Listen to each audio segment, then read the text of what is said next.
I am Lauren Ashcraft. I am running for Congress in New York's 12th Congressional District, and so proud to be partnered and in a coalition with these amazing activists that are running people powered campaigns and fighting for us. So, maybe Michaela. Okay, Oh, sorry. I guess B, I'll go next. I'm Awesome, Sheila awesome. Bryant. I'm Sheila Bryant. I'm a candidate for Congress in Maryland's 4th District. I think it's time for us to have some bold, assertive, strong, progressive leadership here in Maryland. And I'm happy to be in the company of you. Exciting discussion today. I could just. Oh, Yeah, and sorry. And my name is Michaela Wilkes. I'm running in Maryland's 5th Congressional District. I am the primary challenger of Steny Hoyer. And I'm happy to be here to speak about criminal justice reform and also the effects of COVID-19 as it pertains to criminal justice reform as well. definitely. So awesome to be in this and participating with such wonderful leaders. I appreciate you all having me on. Humbled. My name is Anthony Clark, community organizer, former candidate out of Chicago, Illinois. Criminal justice is an issue that's near and dear to my heart. So just looking forward to sharing out, listening, and learning today. So thank you. Thank you.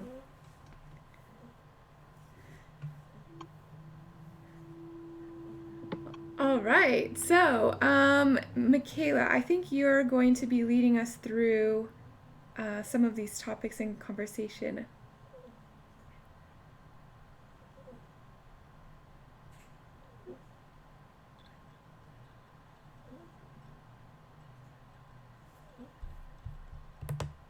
Paul?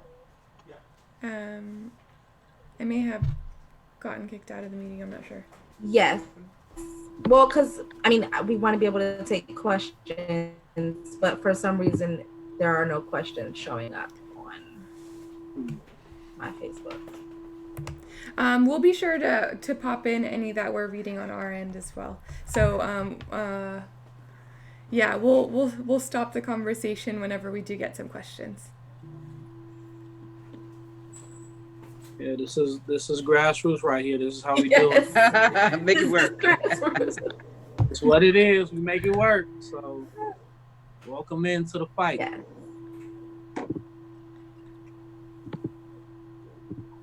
If you want, I can start.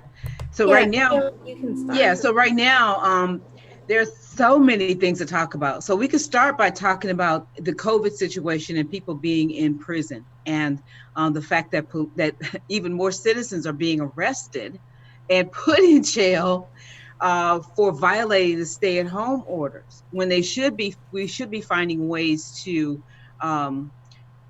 lessen the numbers of people who are incarcerated. I think it's kind of ridiculous. In Maryland, there have been 35 arrests so far. The police chief has said that they won't use just stop people because they're driving around in order to find out if they're violating the order. They won't ask you what your purpose is. But if you have an accident, or if you've done some other crime, then they certainly will charge you with the violation of a stay-at-home order. What are you guys seeing? Right now there are 1,300 people in New York City that are incarcerated and infected with COVID, and we're also seeing that 60% of ICE detainees are infected with COVID as well. So we're seeing, and thank you for bringing this up, Sheila, we're seeing that criminal justice reform is just really intersectional with so many other issues in our society that we're facing. It's public health, it's civil rights, it's battling racism, and economics as well. All of these people that are being held in a cage and exposed to a really dangerous virus right now, this is all going to have a really traumatic impact on our society for a very long time. So the fact that we're still waiting on a solution and our leaders aren't calling for immediate help for every single person that is is being exposed to this danger is really upsetting.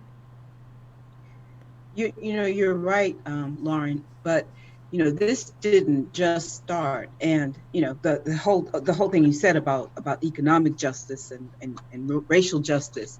I mean, uh, the fact that there are so many people in prison in the United States of America, 1.2 million people, more than any other country in the world, is just, it says something about the character of our country, that we want to imprison people rather than giving them a chance to reform, because that was initially the reason for having a prison, was to reform people, to let them see what they did wrong and how it's affected other folks, and how it affects society, and give them a chance to redeem themselves. They could pay your debt, hold them accountable, hold somebody accountable.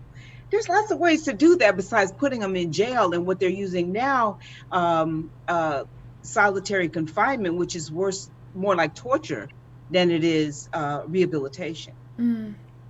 Absolutely. I might have to disagree with the reason why prisons were initially created. And I mean, we all know that our country was but basically founded on white supremacy. And so it is my belief, to my knowledge, that prisons were actually created as a second form of slavery, right? After slavery became abolished. But are you saying that prisons didn't exist before slavery? Is that? Of course they did, but I mean, when we're talking about like in modern day, yes, and when we're talking about like African Americans and the disparities in the criminal justice system as it pertains to us. Oh, you mean mass incarceration? Yes. Yes. No, mass incarceration has nothing to do with rehabilitation or justice. No, that started because of the war on drugs, frankly. The war on drugs, which was a completely made up thing, because they put the drugs in the neighborhood. The government, United States government, put the drugs in the neighborhood and then arrested us for taking advantage or for selling them, if we're trying to survive by raising money using that means, and then put us in prison instead of giving us treatment, which is not the case now with the opioid epidemic. There is it's a medical issue, but for Black and brown people in the with crack and other kinds of and heroin in those days, it was definitely go to jail, do not pass go, do not collect $200. Yeah, I mean, everything that everybody's sharing, I agree with. I think looking at the nuance and the intersectionality and connections that exist, I find it so interesting how you're seeing governors now and mayors in certain cities, they're opening back up. Despite CDC recommendations, despite science is real. Experts stating that we need to continue social distancing. This is what's impacting the curve. We have governors and mayors that are opening places back up, and I think that's directly in correlation to who are disproportionately impacted by the COVID pandemic. Black individuals, brown individuals, and I don't think that would exist. We would not be opening back up if we saw data that showed disproportionately white individuals were being impacted by the COVID pandemic. But I think that directly connects to, as Michaela shared earlier, slavery ended, as we know, many identify 1865, June 15th, 1865. But then we got into slavery by another name, the prison industrial complex, who's disproportionately impacted by our criminal justice system. We have Cook County Jail here in, Illinois and Chicago. We have over 800 cases of COVID. It's essentially a death trap right now. And again, when I think of, and I think I'm going to assume when others unfortunately think of prison and incarceration, they're not making connections to individuals. They're not making connections to these people and seeing themselves. They're often othering, similar to what we've done throughout history to justify oppression. And it's somewhat okay for Black and brown individuals to be incarcerated and being exposed disproportionately to COVID, because it's not them, it's not them. And that's what I truly feel. Yeah. I know in New York City, another thing that is just really indicative of how broken our system is people have to use our subway system to get to their jobs so that they can earn a living. And A lot of people don't have that $2.75 to swipe at the subway turnstile. So some people jump it, and our city seems to have all the money in the world to hire police officers to monitor that exact situation, just to stand there at turnstiles and make sure that nobody is jumping them. But whenever it comes to helping to end poverty and helping to end homelessness, we just don't have the money. So it just seems so clear that our mass incarceration is tied to this desire to incriminate poverty and to target communities of color. And until all of our leaders call it out for what it is, I just don't think that we're going to be able to combat it. But that is why I'm so thankful that people like you are all leaders in your communities, because you're speaking the truth and highlighting issues that so many people face every single day. And there are people sitting in prison for doing exactly what so many other people do every single day, just because they're poor or they're people of color. Right. Okay, so it's great that we got that conversation out. So I'll start with the first question of this discussion, since we have been talking about, mass incarceration and the criminal justice system as it is. So the first question that I'll ask is, what is going on in your district to protect minor offenders from incarceration during this crisis? Okay, so I know that in Baltimore, for instance, Marilyn Mosby has curtailed the prosecution of minor offenders, like, sex workers and, minor theft, some of those things. And I think they've done it as well in Prince George's County. And in fact, the Governor Hogan just issued an order letting some people out of prison who are low offenders or who are waiting for trial. I mean, that's absolutely no brainer. We shouldn't even have cash bail. But at least he's done that to keep people who haven't been convicted of anything or who are about to, their sentence is about to end. I think about 1,000 people were just released. What about you, Lauren? So in New York City, more than 2,200 people have been set free from being incarcerated since March 16th, according to our Mayor's Office of Criminal Justice. But unfortunately, it is a cycle that people have been incarcerated for so long. So the fact that we're just kind of setting them free without any kind of help or assistance, a lot of them are ending up homeless immediately because they just don't have anywhere to go. And right now, our homeless shelters are really overwhelmed, and we are seeing our subway systems. It's really sad to see that they're becoming a place where people are seeking shelter right now, because people are not using them to get to work or to go about their daily life. Our subway system has just become a place where people go if they don't have a home. And the fact that we have allowed this cycle to continue, and that not every single leader is on board with a homes guarantee, and not pushing to prevent this cycle from continuing, it really is our responsibility to keep pushing in that direction. Right. Yeah, I mean, here in Illinois, I think we made national news recently in regards to 2 large parties that were being thrown this past week. Our police departments are issuing major dispersal orders, particularly in Chicago. Mayor Lightfoot, along with our Governor J.B. Pritzker, they have been releasing individuals from incarceration. This has actually created tension between the FOP and our governor, because the FOP came out with and our police departments came out with rhetoric stating that their job is becoming more difficult because individuals are being released from incarceration due to COVID, and they labeled many of these individuals violent criminals.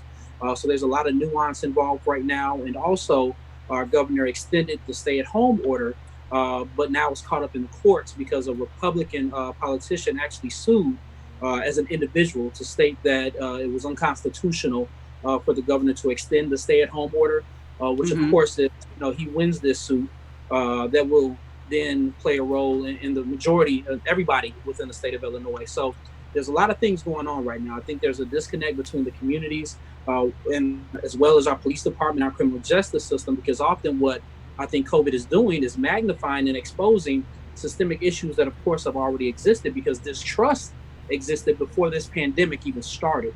So often when you hear about our police departments trying to, issue orders and so on and so forth, they're butting heads with a community that doesn't have trust in them based upon how they treated this community prior to the pandemic. And again, the issue that our governor is having right now with our police departments, it's going to be interesting to see as we move forward what occurs. Yeah, I know a few things that I've been seeing in my district, and Sheila's district and my district are like basically like almost meshed together. But I know a few things that I've been seeing in our district. I know they did let out nonviolent offenders over the age of 60 across the state of Maryland, statewide. Also, a lot of pretty much every single court in the district is basically postponing cases that are nonviolent cases and are only hearing cases like about assault or like domestic violence or abuse, things like that, that they're doing to prevent people from being incarcerated for minor offenses, which I think is really good. I think that they could go a step further and to let every single person out that is incarcerated because they can't afford to get out because of the cash bail system.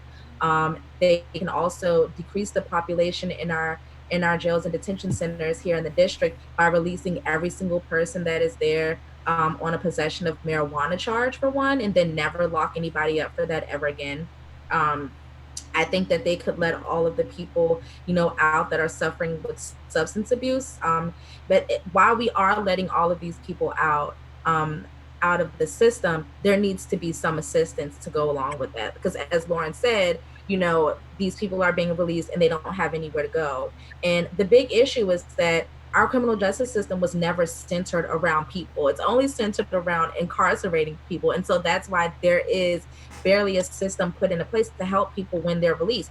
And it's shedding a big light on the fact that this isn't just a problem during COVID.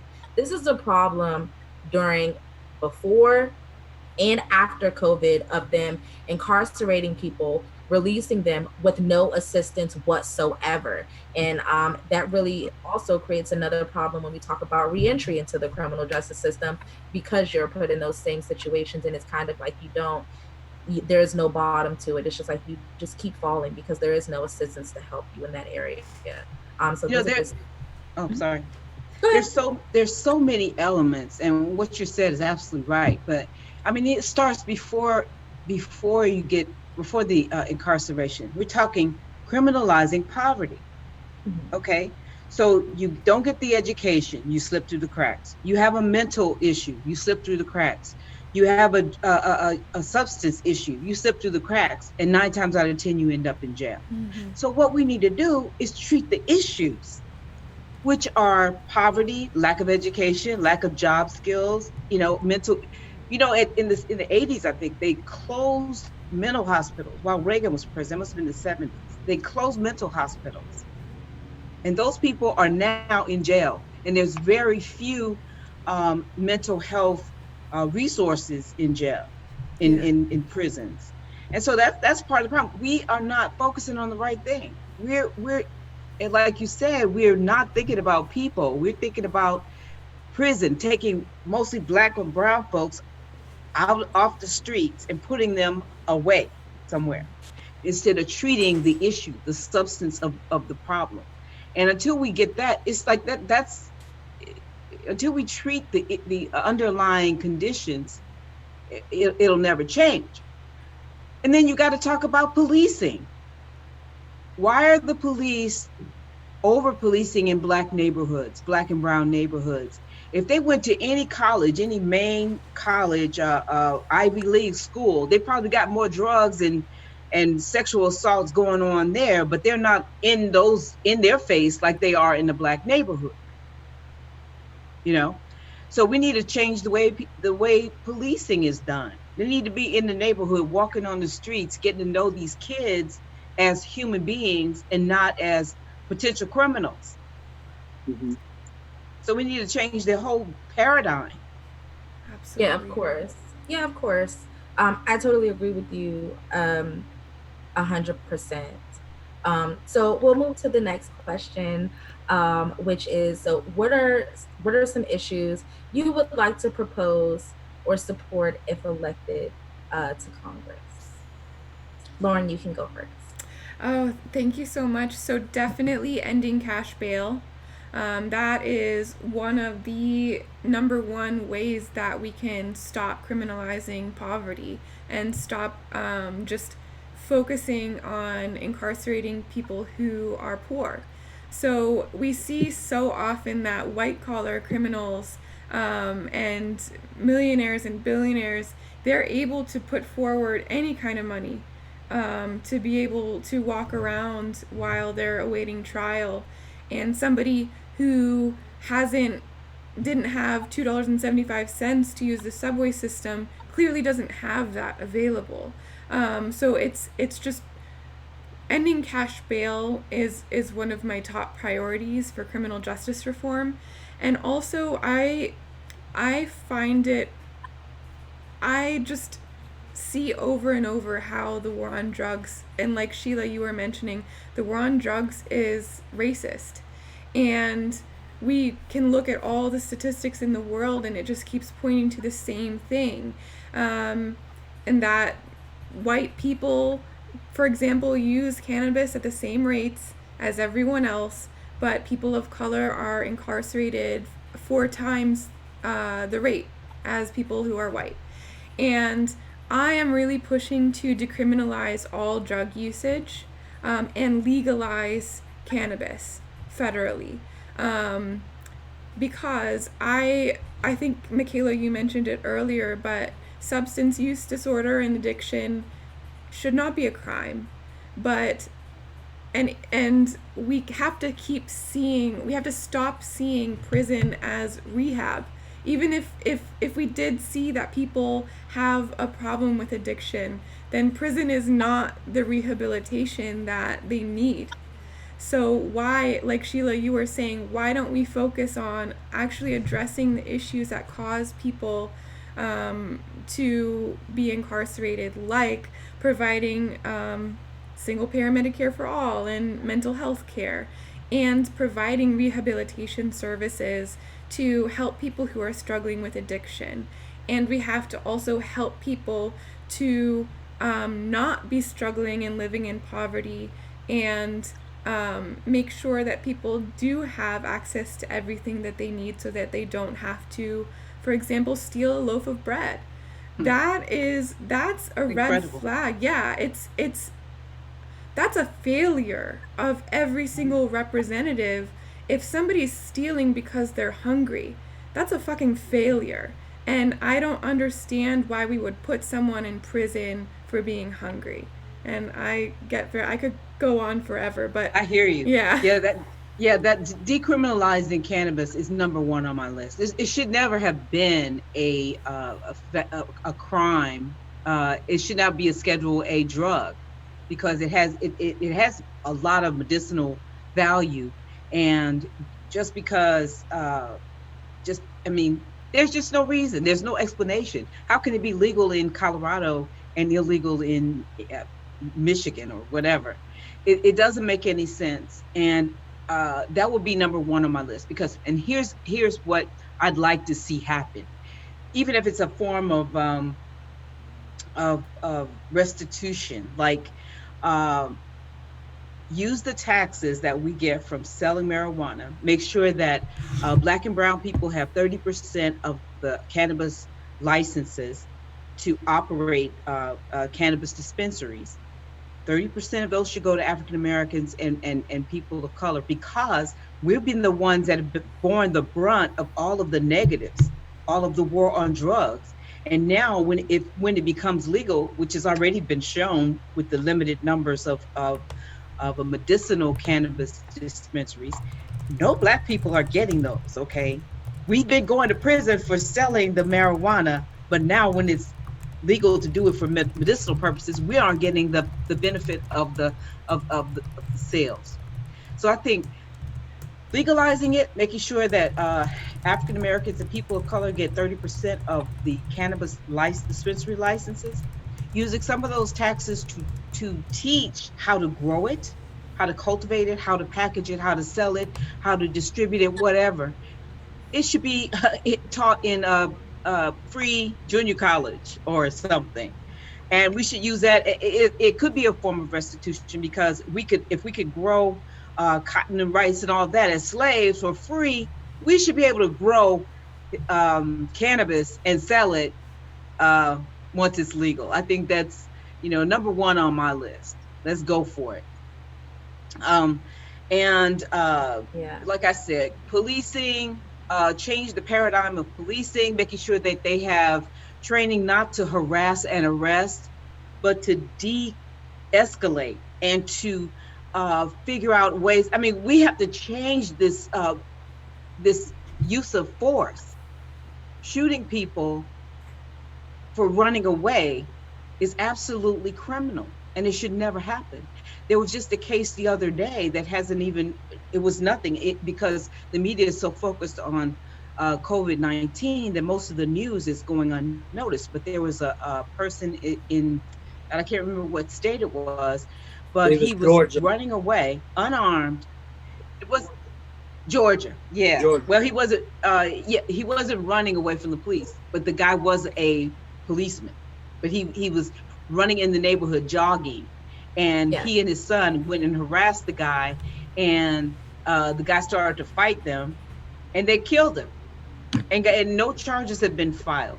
But anyway, we need to de-escalate the violence. We need to try to figure out ways to they should teach police in training how to de-escalate a situation, and not, if you want to stop somebody, you don't have to shoot them in the back or in the head to stop them. And that's what they teach them, to shoot to kill. And I think that we just have got to relearn how to treat people as human beings, because that's just not humane at all. The other thing, I know I'm probably monopolizing, it's one more thing I have to say, that is the power that prosecutors have in this whole legal system. Prosecutors can decide whether to charge you or not, or what sentence to recommend to the judge. And it's like, that's too much power for one person to have, especially if you mean no goodwill. And there is so few, 79% of the prosecutors in this country are white men. That should tell you something. So we just have to figure out ways to be more inclusive. This administration has packed all the federal judges with conservatives. We've got to figure out something. This is a terrible, terrible situation we're in.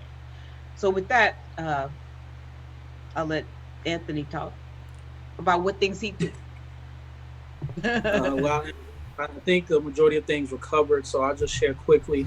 And for me, I'm no longer running, and I'll just be honest and transparent and say, I'm currently battling with, can you reform a broken system? I believe the foundation that our criminal justice system is built upon, whether we talk about policing, which essentially, if you look historically, was founded on the protection of, again, white property, white supremacy, and capitalism in regards to protecting against slave revolts and slave escapes. So that's the foundation that is built upon. And then I think our criminal justice system is built upon the foundation of the commodification of bodies, primarily Black and brown and impoverished bodies. Crime pays for everyone, or pays everyone, but those that are deemed as criminal. So of course, the legalization of cannabis with a focus on racial justice, the end to the racist war on drugs, into the privatization of prisons. We also have to look at I think the inequity in regards to prison labor, how our prisoners are used for essentially as slaves, as free labor, free and reduced labor. They're not making any money, but they're making profit for so many other individuals. We look at the demilitarization of our police forces because Yes. policies exist at a federal level that allow police forces from St. Louis to elsewhere to get tanks and certain military style weapons and gas masks, and they terrorize communities, and they're adversarial instead of serving the community because there's a disconnect. It's a us versus them mentality. So I think that's a huge issue as well that exists. So just throughout the board, you all talked about it, so I'm going to shut up. But at the end of the day, what I'm personally truly battling with is, can we truly reform a broken system and a system that is essentially rigged and constructed to commodify Black and brown and impoverished individuals, in which our local and federal governments make billions of dollars off of having us incarcerated, and then the high levels of recidivism rates that occur because nothing is set up within our communities, whether in regards to education, housing, employment, livable wages. Even if you look at our environment, for individuals to, one, get out of, or even shouldn't even be going into our prisons and our jails. So it's a huge issue. Also, Anthony, never stop talking, Anthony, because made me think. Sorry, there was a little bit of a delay. Yeah, there is a little bit of a delay.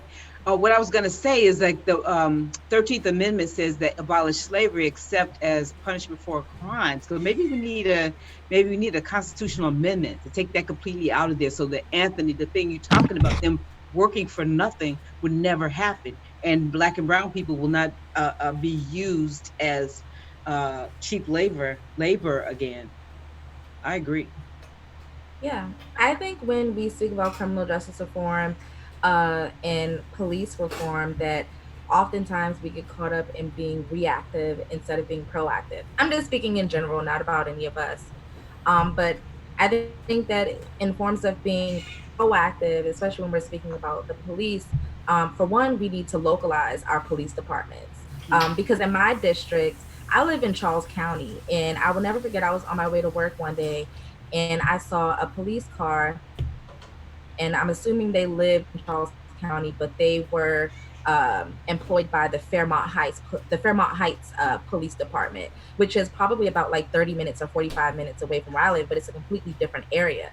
And it's like, why is this person living all the way here and working all the way there?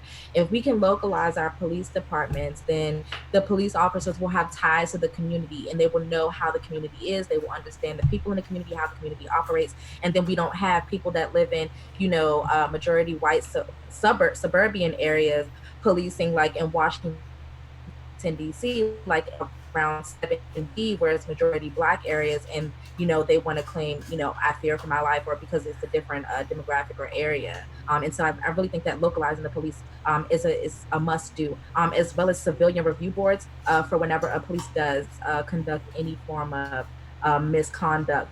Also, out of district state's attorneys should be handling the cases as it pertains to police officers who do conduct misconduct while they are on duty. It should not be from within the same system, because that's completely biased and no justice is ever served that way.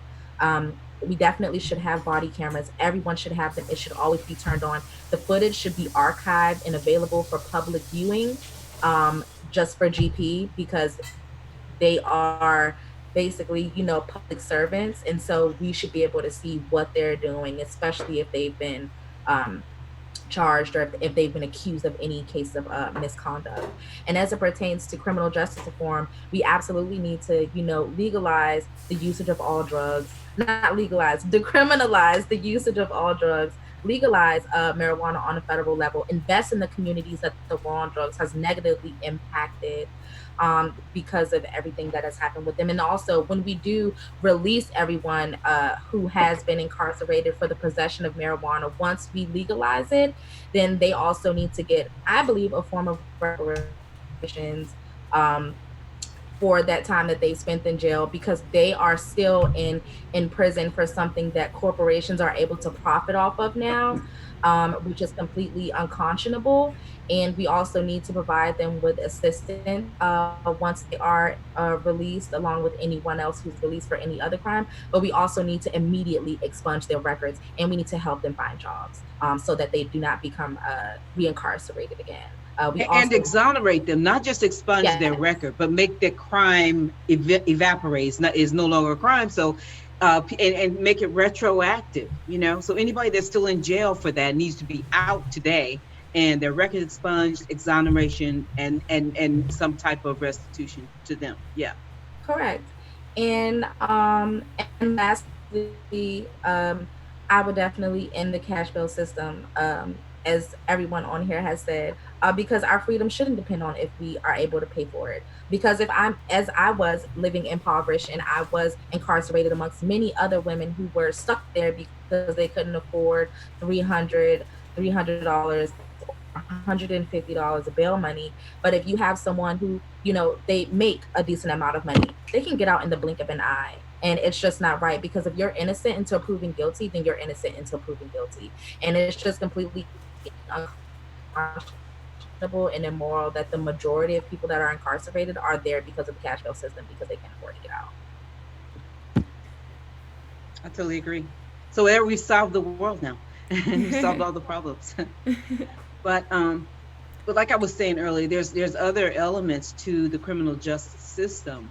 It's not just the police, and it's not just in prison, but just think about the money that they make with the private prison.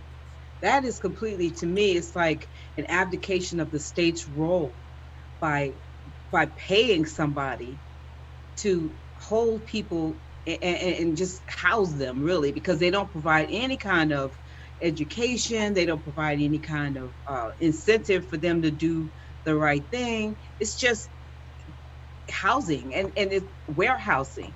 And what it does is promote low-level offenders and makes them really criminals, because you have to really be you have to learn how to be violent when you're incarcerated in a lot of prisons, unless it's a federal prison where the white collar criminals are.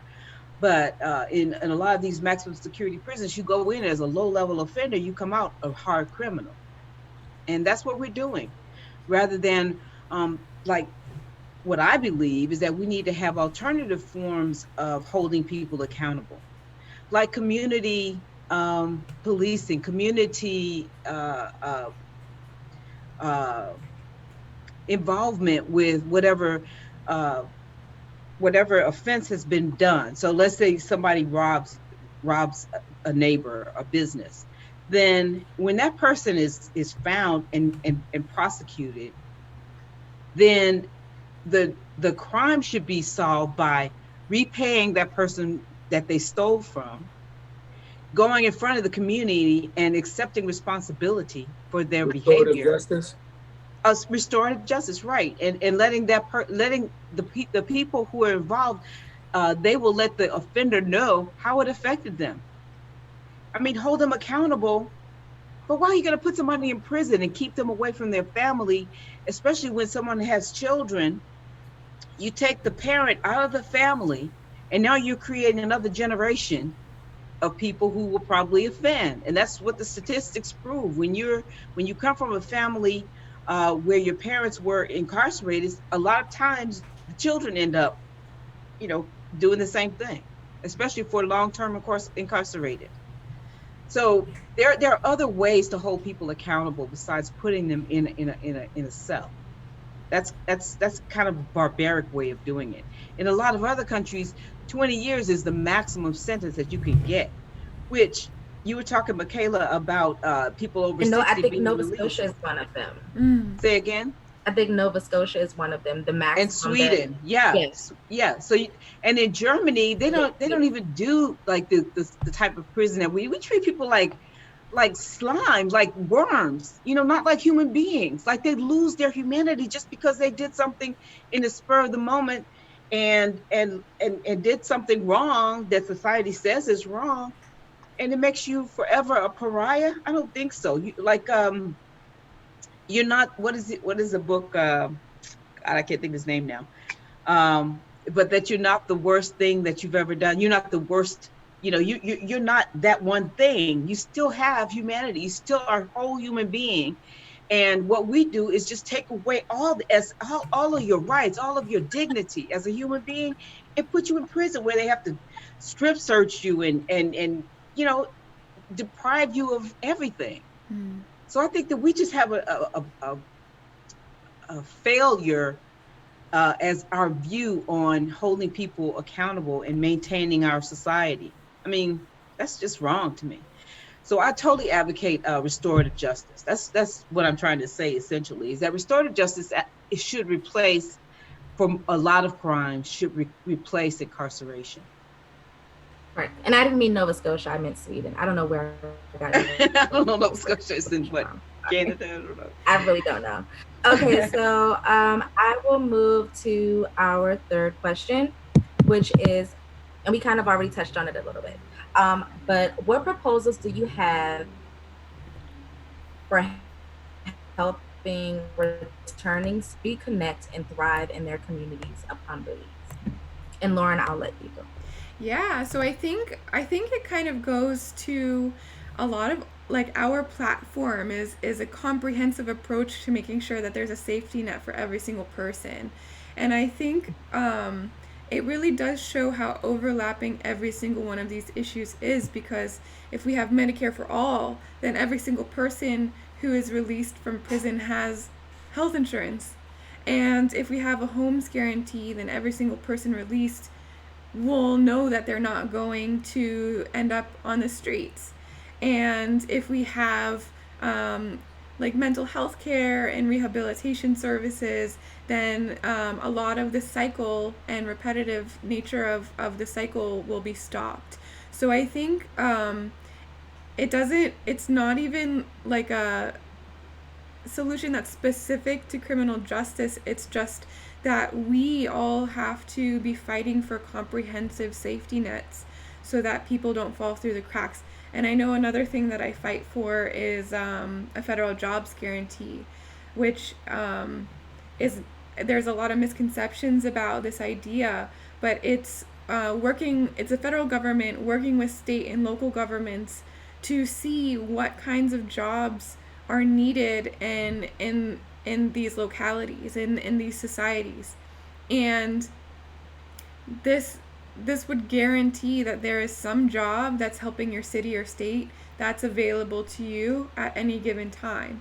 So I know a lot of the issue of people returning to prison after they're released is they just don't have anywhere to go. They don't have a job history. They don't have a resume, and there's no way to make a decent living with starting at not even at zero, but at negative.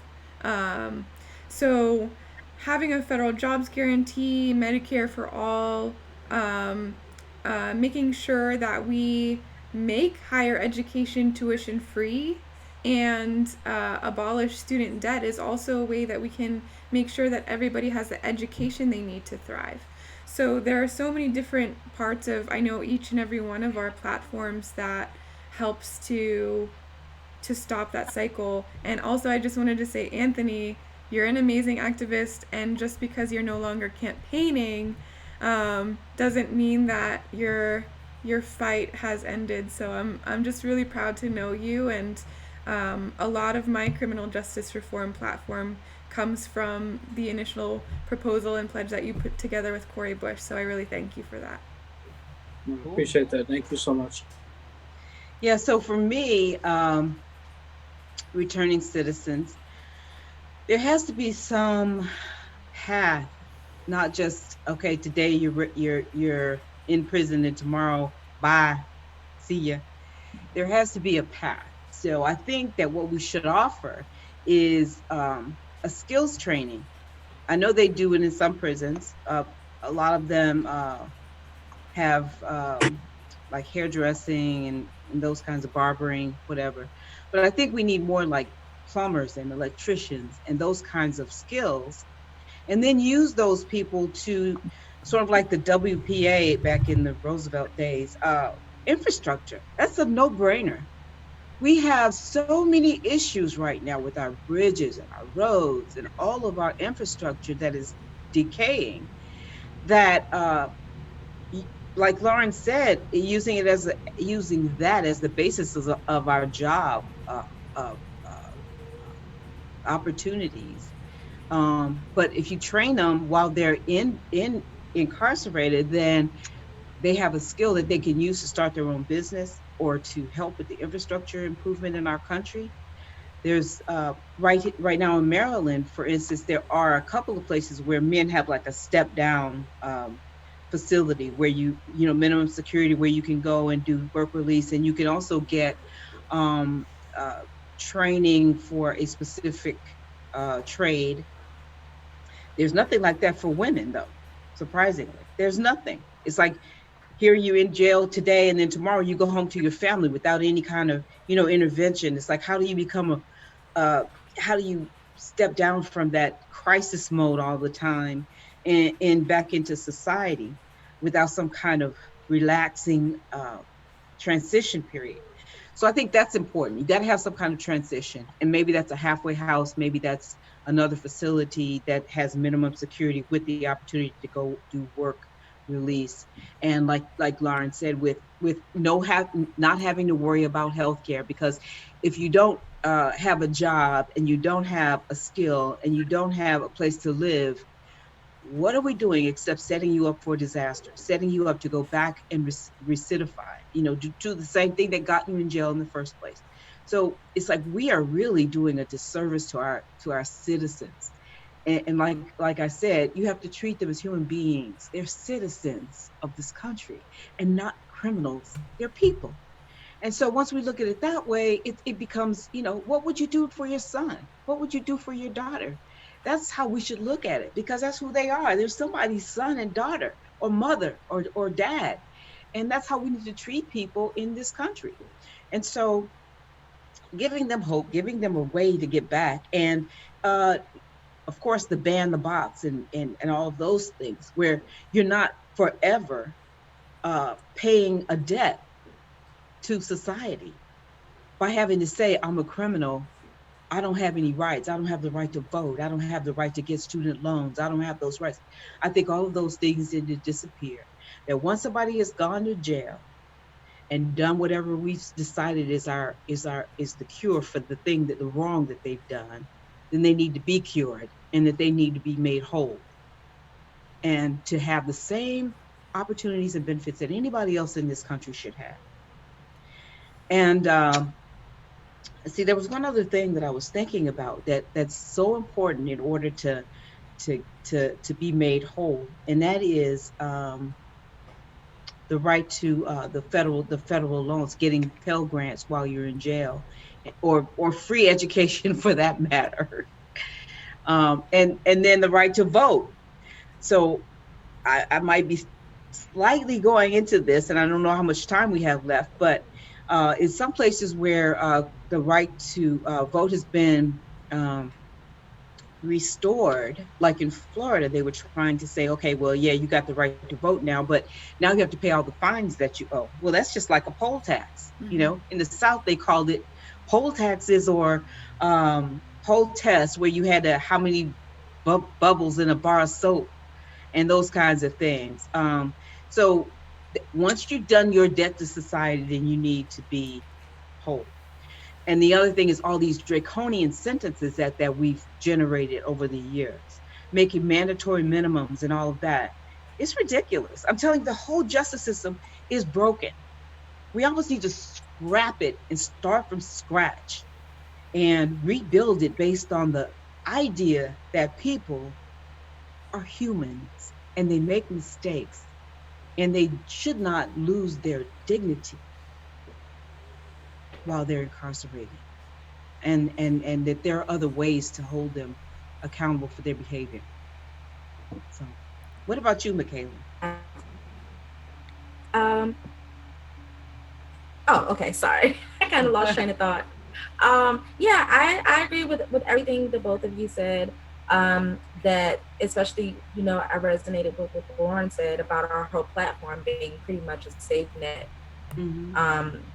When it comes to housing, making sure that everyone has a place to live, making sure that we have affordable jobs, making sure that we not only have access to higher education, but that people can afford it, making sure that we have a universal care system so that people that suffer with substance abuse can get the treatment that they actually need. People that suffer from mental health issues can get the actual treatment that they need. But I also think that we should implement, programs to help people when they do become released from incarceration, like more transitional homes, especially in our district. In my district, I don't even think that we have like a transitional home available, at least not for women, we don't. No, no, there are none And for women in Maryland. No. yeah, and if we in the ones that we do have are very scarce, but that needs to be a thing. I mean, it's kind of like they incarcerate you and then they release you and it's just they're done with you, and then you're back again because you're in the same situation, and it just becomes an ever-ending cycle that I know all too much about.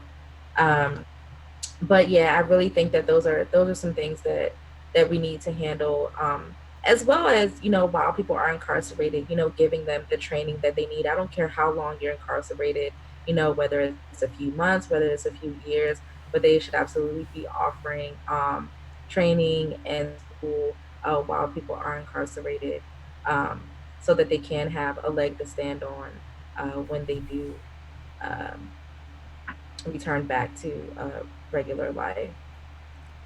And Totally. also in our district, this is less long term and more immediate, but provide transportation for people when they are released. Because, like in the detention centers out here, a lot of them are on the back roads, like the one that is down the street from my house. There's like barely any public transportation for people to get where they have to go.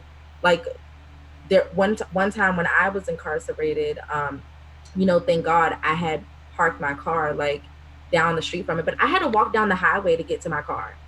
And there was one time that I didn't have my car and I had to walk all the way down the my friend could come pick me up. But that's just another issue that we're having, especially in one area in our district in Upper Marlboro. Someone was hit by a car from walking Mhm. on the side of the road after being released late at night. So that's an issue as Yeah, that's kind of crazy. well. It is. And I'll let Anthony go. Yeah, I mean, again, everything was mostly covered. I think, I truly believe, and I think we all believe that no one should be too poor to live. And the issues that we face are interconnected, so they require interconnected solutions. And I think everything that you all shared, I truly believe if they were implemented in regard to these policies, if we're talking about housing as a human right, if we're talking about a livable wage, if we're talking about a federal jobs guarantee, if we're talking about infrastructure investment, if we're talking about free college and trade for all, and we can continue on down this road, we're going to see incarceration numbers decrease. Of course, we often are talking about second chances, but I believe we're truly going to give working class, poor individuals a first chance by investing in, fighting, and passing these policies. Because often, again, people are too poor to live. So let's be honest, many of the crimes that are committed are crimes of survival. Individuals are just trying to take care of themselves, take care of their families, feed their children. So that's just something I wanted to point out quickly. Everything else was covered. But I truly believe that if we fight for these policies and pass these policies, we're going to see a dramatic decrease in our prison population. And one other thing I just want to quickly shout out, talking about, women's rights, disability rights, trans rights, LGBTQI plus rights as well. I truly believe that we need to decriminalize sex work because how sex work is viewed within our criminal justice system is criminalized, and that often gets many of the individuals that I mentioned before due to the systemic issues that exist that go into sex work to try to make a living and take care of themselves, or they are forced into it because that happens as well. But we definitely, I believe, need to decriminalize sex work across the board. Thank you so much for that. It's so important. And just one thing that I thought of while you were all talking about policies as well is that I know in New York City it was highlighted that although there's no official quotas for arrests, that it still is a thing, and that's the case across the entire country as well. Is that even though it's not on paper, your bosses could shame you for not having a certain Yeah. number of arrests per month or per week, and your job performance would reflect that. So everything that we can do again, it's looking at these humans as numbers. So if you're trying to reach a certain number of arrests, there goes all the humanity involved in this whole process. You're not out to look for people committing crimes and to meet your numbers. You should get into the profession to serve your community and to try to keep them safe. And what is trying to hit your numbers doing for anybody? It's hurting the community. And I loved, Michaela, how you talked about how police should be localized, because New York City, we see it. People come from out of the city to serve as police officers. And I know in Queensbridge, I'm right next to Queensbridge, which is the largest public housing complex in the entire Western Hemisphere. And as I am walking around that community, I actually met a police officer that asked what party I was running for and seemed confused that I would be a Democrat. And I was like, where are you from?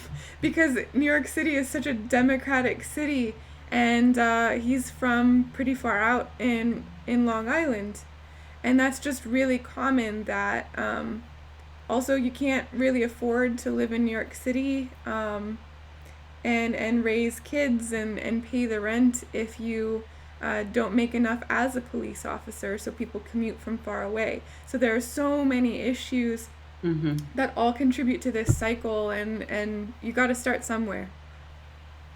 So that's why people like us need to be elected to Congress, so that we can change the policy and start the conversation, so that we can start looking at everybody and leveling the playing field and treat people like human beings with dignity and the right to life, liberty, and the pursuit of happiness. That we need to offer those just basic necessities in life, like healthcare and housing. I mean, it's a no-brainer, and why we, as the supposedly most affluent country in the world, don't provide that, don't make sure that our citizens have those basic needs met, like food, that people go to bed hungry, and that this person in the White House has decided to even reduce the numbers of people who can get SNAP benefits and food. I mean, really, we're in a crisis right now. It's not just the COVID, it's a crisis in leadership. So we need leadership. And that's why I'm reaching out to the folks who are watching. You need to look at Lauren's platform and look at mine and Michaela, and really make a choice. You have a choice. And this year, at least in Maryland, we're going to be voting by mail. So now you really aren't rushed. You don't have to put your life in danger to go to the polls. Do your research. Find out who's been doing and who's been out there active in trying to get our rights restored, if we ever had them. Dignity and just the right to live a pleasant life without poverty, without fear, and with the basic necessities of life. Just go look, and you'll find that we need people like us.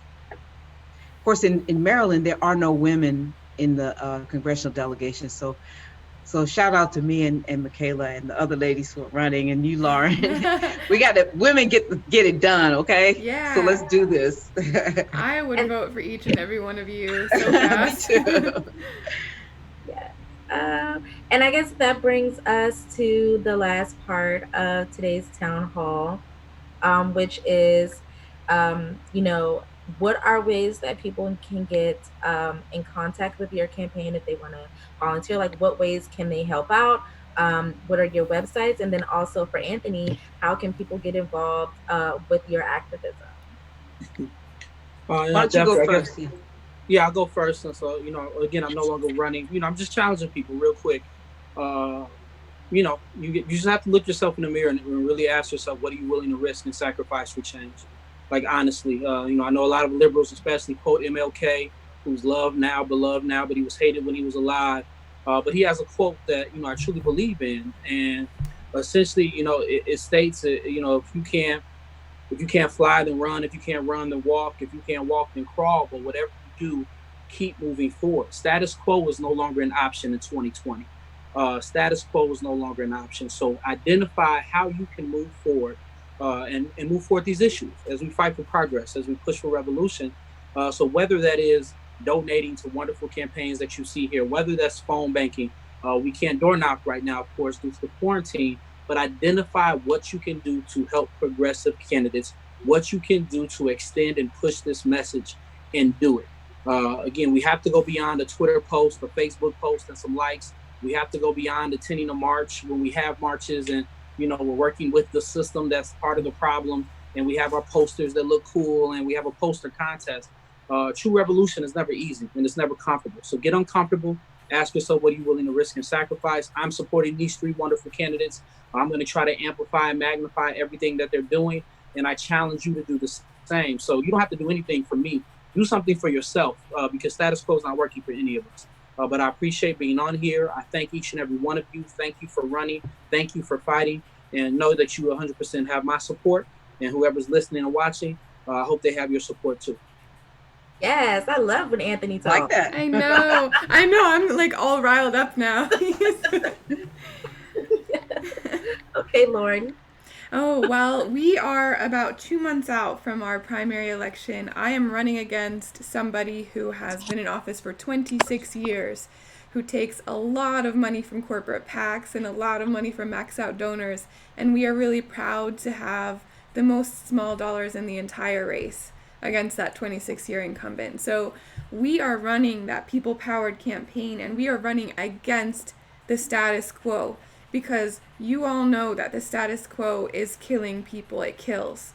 And the status quo left us completely vulnerable to a pandemic that we could have been more prepared for. And we could have had safety nets in place. And we would have answers for how you'd pay your rent and what comes after this, and if you'll have a job on the other side. But we don't have any of those answers right now because our representatives have been fighting for the status quo. And I love, Anthony, what you mentioned about Martin Luther King Jr. We don't know the names of, the assholes that were fighting for the status quo throughout our history. We don't know the name of the dude who was fighting against women's rights to vote. We know the name of suffragettes.